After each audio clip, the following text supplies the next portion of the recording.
La maladie d'Alzheimer, c'est une maladie neurodégénérative qui touche essentiellement les sujets âgés, qui donne des troubles d'apparition progressive avec au premier plan des difficultés de mémoire qui vont s'aggraver au cours du temps et qui peuvent ensuite également entraîner des pertes du langage et des utilisations d'objets comme savoir se servir d'un ordinateur, d'un lave-vaisselle, etc. Et ces troubles vont s'aggraver petit à petit et engendrer une perte d'autonomie des patients. La maladie, elle évolue et ce qu'il faut avoir en tête, c'est qu'il y a une maladie mais des malades. Et donc ça veut dire des profils évolutifs différents.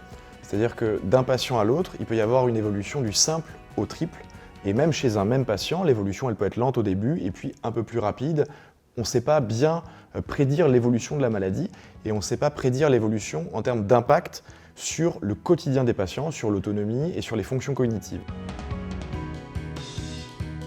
Notre projet de recherche a pour but d'essayer de pouvoir prédire l'évolution de la maladie de façon individuelle.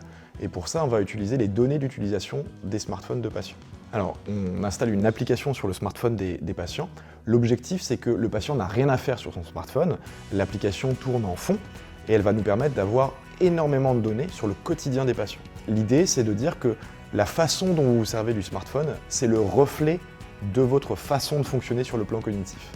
Et donc, on va pouvoir, grâce à des modèles d'intelligence artificielle, modéliser le déclin en analysant au quotidien les données d'utilisation smartphone.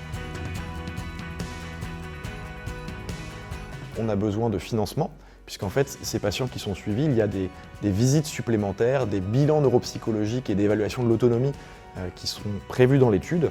Et donc ça a un coût supplémentaire. Et donc on a besoin de financement pour financer ce coût supplémentaire.